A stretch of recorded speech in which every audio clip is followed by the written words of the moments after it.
Olá, chegamos na nossa 8ª aula, ou seja, estamos aí muito próximos de encerrar. E como eu sempre gosto de começar, né, todos esses encontros aqui, todas essas aulas, eu espero que até aqui você tenha conseguido muito mais do que só aprender, mas você tenha tido, né, vários insights e principalmente tenha conseguido aplicar pelo menos alguma coisa do que você viu aqui. Essa questão, né, da aplicação, isso aqui, esse conteúdo com certeza vai abrir, né, a sua mente, a sua visão para algo mais específico. Eu gosto sempre de falar, né, que dentro daquilo que você precisar, né, e for possível, vai ser um prazer sempre te ajudar.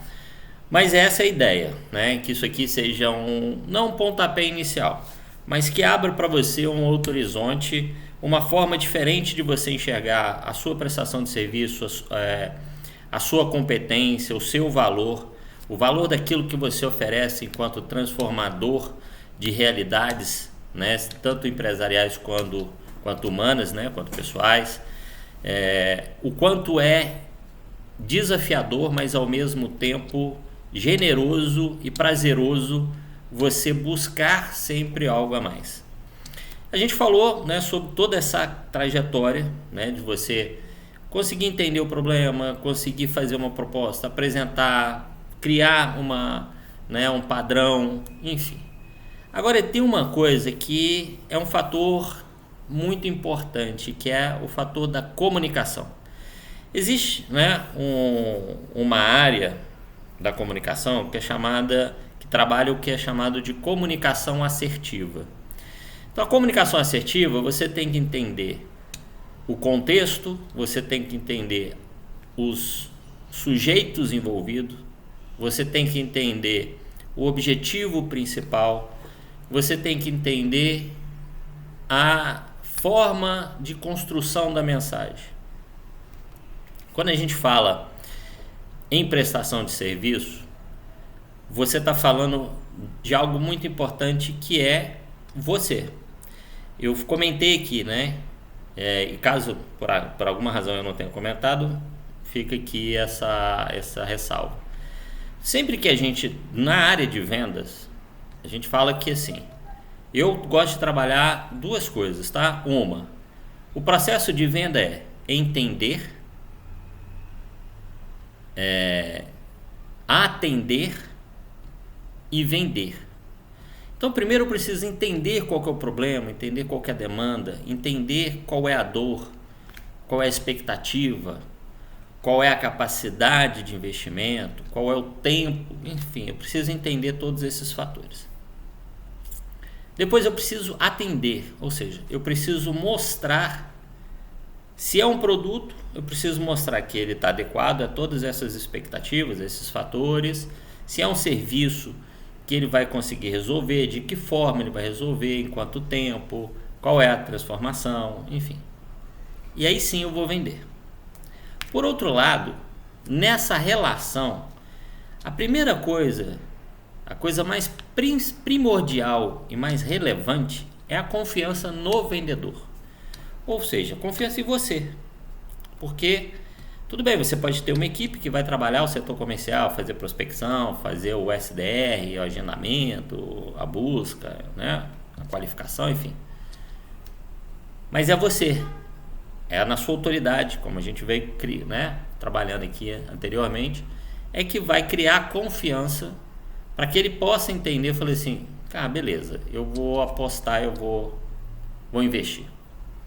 Depois a confiança no produto ou no serviço que você está. Então na hora que ele está aqui, por isso que a gente falou da questão da preparação, da padronização, da forma de entrega, do relacionamento ali, na forma como ele vai se relacionar, vai interagir. Para então ele confiar na empresa. Mesmo que seja você, né? Você é uma pessoa jurídica, provavelmente. E como pessoa jurídica você tem uma determinação, né? É um nome jurídico. Se é uma empresa que você tem um nome fantasia, uma sede, então ele passa por isso para confiar nessa empresa, para que ele possa não só indicar você, mas ele tenha a confiança de amanhã você oferecer uma outra oportunidade, ele já não vai ter tantas objeções, ou talvez não tenha nenhuma objeção. Mas uma coisa importante que a gente fala que é a questão da embalagem, né? E essa embalagem ela tem que ter um valor. Então a mesma coisa, quando você pensa, por exemplo, num restaurante, que o restaurante ele tem duas coisas, né? Ele tem a prestação de serviço e também tem os produtos. Então quando você pensa no restaurante, você está pensando no ambiente, você está pensando na localização, você está pensando na questão da qualidade do atendimento, na experiência que você vai ter na apresentação do prato, enfim, tudo isso. Ou seja, não basta que eu chegue para você e fale que a comida, os pratos lá são excelentes, são muito gostosos. Você quer experimentar, você quer ter essa visão, né, de que realmente a coisa caminha. Então, por exemplo, eu brinco quando eu faço parte de consultoria. Já imaginou, você chega num restaurante que chama assim, cozinha de vó, ou cozinha da vovó, cozinha da vó Maria. Quando você pensa em vó, em casa de vó, em comida de vó, você tem uma série de lembranças cognitivas, emocionais, né, que te remete a essa questão, né? Aquela questão da casa de vó ser um lugar que você fica à vontade, um lugar onde normalmente a avó gosta de fazer as vontades, né? Tá ali sempre preocupada com que as coisas estejam sempre fresquinhas, que esteja tudo bonitinho, parará. Então, se eu vou num restaurante que traz me remete a esse lugar, quando eu chegar lá, eu quero ter essa experiência de uma casa de vó. Então, se você chega num restaurante, chama lá, né, Cozinha da Vovó Maria, e ele é um restaurante totalmente impessoal, padronizado, né, e aquela coisa que você vê que ele e o restaurante do lado é a mesma coisa, você já vai ter uma experiência negativa. E aí passa por essa questão do atendimento. Eu até falo que assim, se você colocar o nome de, né, restaurante da vó, restaurante da vovó, restaurante da vó Maria, qualquer coisa que remete a isso, contrate pessoas da terceira idade para te atender, ou pelo menos parte dela, mesmo que sejam pessoas para fazer ali o papel de hostess, né, de relações públicas, de recepção, porque você já vai dar essa cara de opa, casa de vó, entendeu? Então, se você quer cobrar um valor diferenciado, esse valor tem que estar coerente com toda essa comunicação que você faz, essa comunicação assertiva. Tem que entender qual é esse viés cognitivo, onde eu vou já, na primeira impressão, eu já vou remeter essa pessoa à marca, à proposta, ao propósito, a todas as nuances que ele vai ter dentro do que ele vai se relacionar. Isso é importante, tanto que você desenvolva essa comunicação embalada, seja ela escrita, seja na sua apresentação pessoal, seja nas postagens, seja no material, enfim, tudo aquilo que você fizer tem que ter uma coerência com essa comunicação de valor que você quer passar. Ela tem que estar embalada nessa mesma comunicação. Agora, alguns pontos que são importantes. Primeiro, evite o tecniquez, né? Ou até mesmo, muitas vezes, a questão muito empresarial. Empresarial é interessante porque você está lidando, você mostra que você está colocando em nível de igualdade. Então, é de um empresário para outro, de uma empresária para outra, né? E não de um especialista para uma pessoa que desconhece. Porque muitas vezes os profissionais de saúde eles tendem a colocar os clientes num nível abaixo. É como acontecia alguns anos atrás, e se acontece isso, é uma falha na educação. O aluno é aquele que, por definição, ele não tem luz. E quem traz essa luz é o professor. Então, nesse sentido, o professor ele tem um nível de poder, de influência sobre o aluno, muito de autoridade no sentido de poder mesmo. Então, quando hoje você não traz o aluno para dentro do processo, você não traz o aluno para dentro da construção do conhecimento, ela gera nisso uma série de barreiras. E aqui é a mesma coisa. Se você não traz o seu cliente para ser um sujeito ativo, um colaborador, né, participativo, onde ele vai poder experimentar, vai poder colocar a sua opinião, vai poder trazer ali algumas questões que é importante para ele, isso fica difícil nessa relação. Então, por exemplo, vou imaginar o seguinte: o cliente fala assim, o que eu estou fazendo aqui, esses dados, essa informação, todo esse conhecimento aqui que está sendo desenvolvido, se acontecer alguma coisa, a gente perde. Eles falam assim, não, aqui tudo é feito em backup em cloud. Tá, não é mais fácil falar assim, olha, a gente tem um sistema de criptografia, um sistema de salvamento automático, que ele vai de ponta a ponta. Então, não importa aquilo, o máximo que pode acontecer é a última informação que foi feita, que de repente não deu tempo ainda dela ser salvo, que leva alguns segundos, mas em geral, tudo aquilo que você fez, ela vai ficar salva e garantida a segurança, tanto de acesso quanto de que isso não vaze. Então você pode trazer hoje questões como a lei de proteção de dados, enfim. E aí muitas vezes essa questão do backup também pode ser assim, olha, o que eu posso te dar é a garantia de que não importa o que aconteça, a gente não vai parar o processo. O máximo que a gente pode fazer é começar de uma última informação que a gente fez só para poder alinhar, beleza? A outra questão, então assim, que você fale, como eu trouxe aqui já anteriormente, que você traga para ele questões sobre o processo, como isso se incorpora, da questão da cultura da empresa, da questão estratégica do negócio. Então tudo isso faz, quando você leva isso para a fala do empresariado, você consegue ter uma forma melhor de comunicação do que você simplesmente ser um expert em termos técnicos. Eu, particularmente, não sou fã do uso excessivo de palavras em inglês para definir coisas que são em português. Tá? Porque a gente está aqui no Brasil, é uma questão de valorização, é uma questão da linguagem. Eu converso em português. Se eu tiver com um cliente em espanhol, né, ou da língua espanhola, eu vou conversar com ele em espanhol. Mas eu estou aqui falando com uma pessoa do Brasil que fala português, e essa que deve ser a comunicação. Uma questão da autoridade, de autoridade visual, né, onde você tem pontos muito específicos de contato. Então, pontos de contato, o site, cartão de visita, a pasta de apresentação, a sua proposta, a sua fala, a sua vestimenta, tudo são pontos de contato. E essa autoridade visual, ela vem quando você consegue demonstrar para ele que você é aquilo que você está passando. Então, se eu trabalho com algo muito específico, algo que é muito que é pelo menos levar você ao patamar de high ticket, né, de vendas de alto valor, não é ideal que eu vá de uma forma totalmente informal.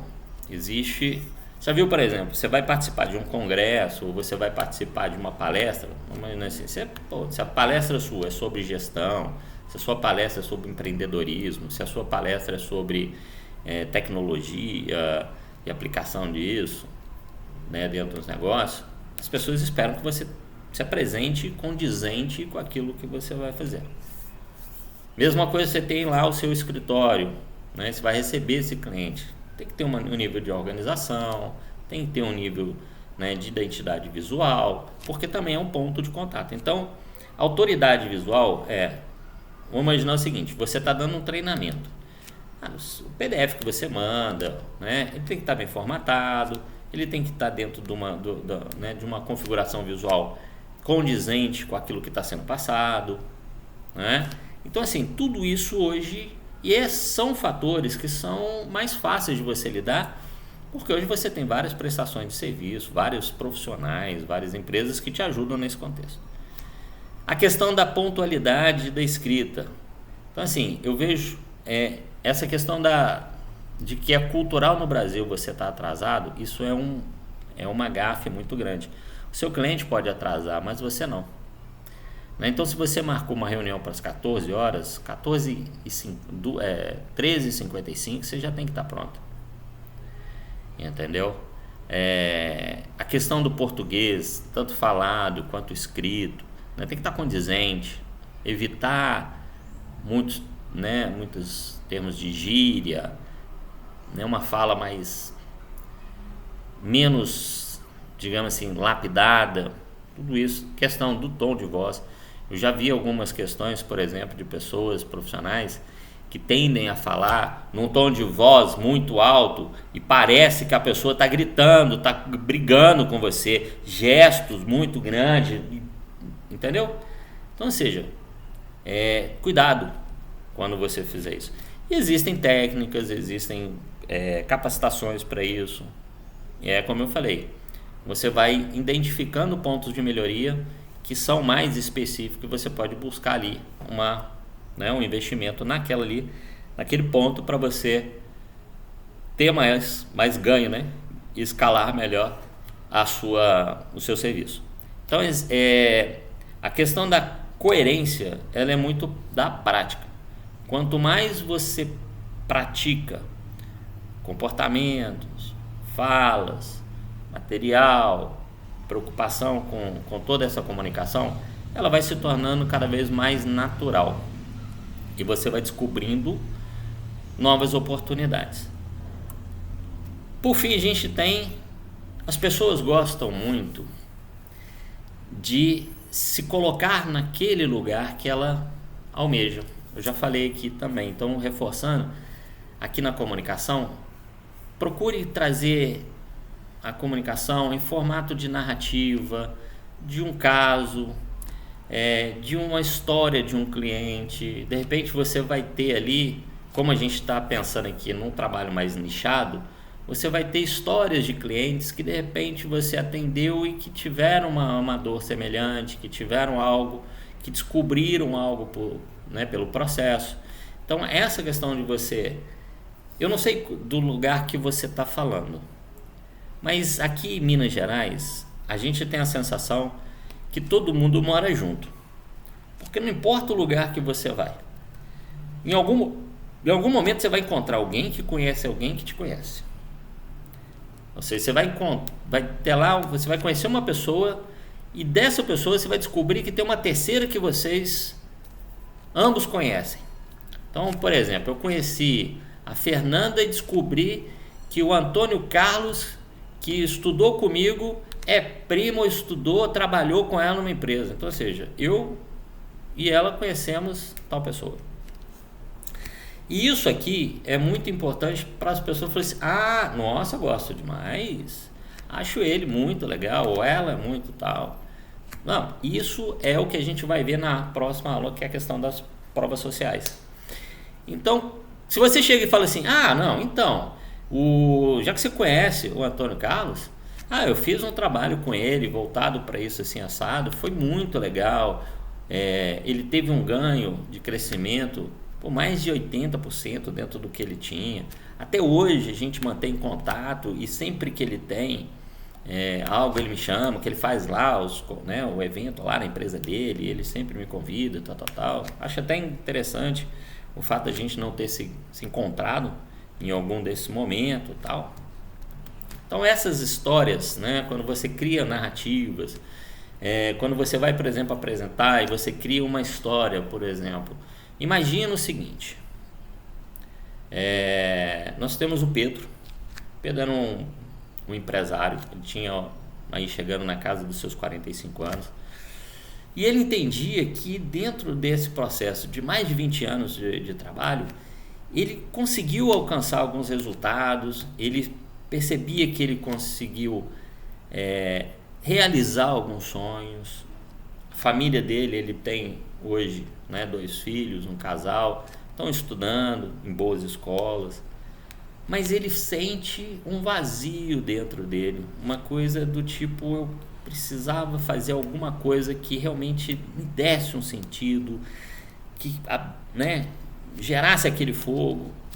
E foi exatamente nisso que a gente trabalhou, liberando a questões emocionais, bloqueios emocionais que ele tinha, comportamentais, e que faziam com que eles não se jogasse de vez, né? Não estivesse 100%. E hoje, tudo que ele faz, ele se sente 100% engajado. Ele busca coisas que realmente fazem sentido do ponto de vista emocional, do ponto de vista da espiritualidade dele. E é uma história muito bacana, porque isso acabou fazendo com que eles, não só a empresa dele crescesse, e hoje as pessoas têm um engajamento muito maior, tanto que ele foi premiado como uma das empresas desejadas, né, de se trabalhar. Então tudo isso foi de acordo com o que a gente trabalhou nessa, por exemplo, dessa mentoria ou nesse processo. Isso vende, né? Em vez de você ficar apresentando apenas dados, você colocar pessoas reais, casos reais, né, dentro desse contexto. Bom, é isso. Então, o que eu posso dizer para você é que a forma como você se apresenta, ela, né, com essa preocupação, com esse cuidado, ela vai ditar o nível de qualidade que você é percebido e o nível de respeito com que as pessoas vão ter por aquilo que você está falando. Então você se comunica, você pode pensar se você está se comunicando como um custo, como um preço, como algo que eu vou ter que pagar, ou você está se comunicando como um investimento, como algo que você deseja, que a pessoa deseja ter, que ela fala assim, cara, eu já ouvi e realmente é incrível, eu queria muito poder estar com ele, ok? Então é isso, segue aí e vamos trabalhar para você praticar, e até a próxima aula.